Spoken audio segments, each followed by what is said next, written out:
Treasury Secretary Janet Yellen has warned Congress that the U.S. will hit its debt ceiling between January 14 and 23, 2025. I'm busy that week, so I'm asking her if she could possibly have the debt ceiling hit on the 25th instead. Once again, to avoid default, Yellen's agency will start using extraordinary measures or special accounting moves to keep the government running. These measures only buy time, so Yellen urged Congress to act quickly to raise or suspend the debt limit. The U.S. debt, now around $36 trillion, has grown under both Republican and Democratic administrations. Rising inflation and higher borrowing costs mean next year's debt payments will outpace national security spending. I can't even fathom that kind of debt. Well, here's the thing. If the convict felon is the person he says he is, and who the maggots think he is, he will have this debt fixed in no time. I don't have that much faith in him. 20% of that debt is because of him and the tax breaks he gave his rich buddies that the idiot maggot voter ignored. But I can hope, and I hope he can do something about it because the future of our nation depends on it. I'll be back with more news and money issues.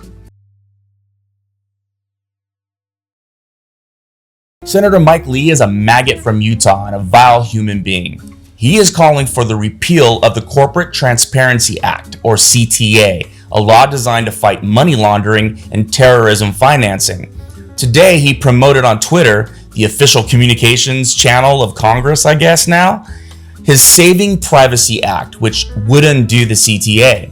The CTA is another law the felon Trump signed that requires U.S. companies with fewer than 20 employees to disclose to the federal government by January 1st all the people who either hold at least a 25% stake in the business or exercise substantial control over it. If they don't, they face prison time and fines up to $10,000. However, enforcement has been delayed due to legal challenges.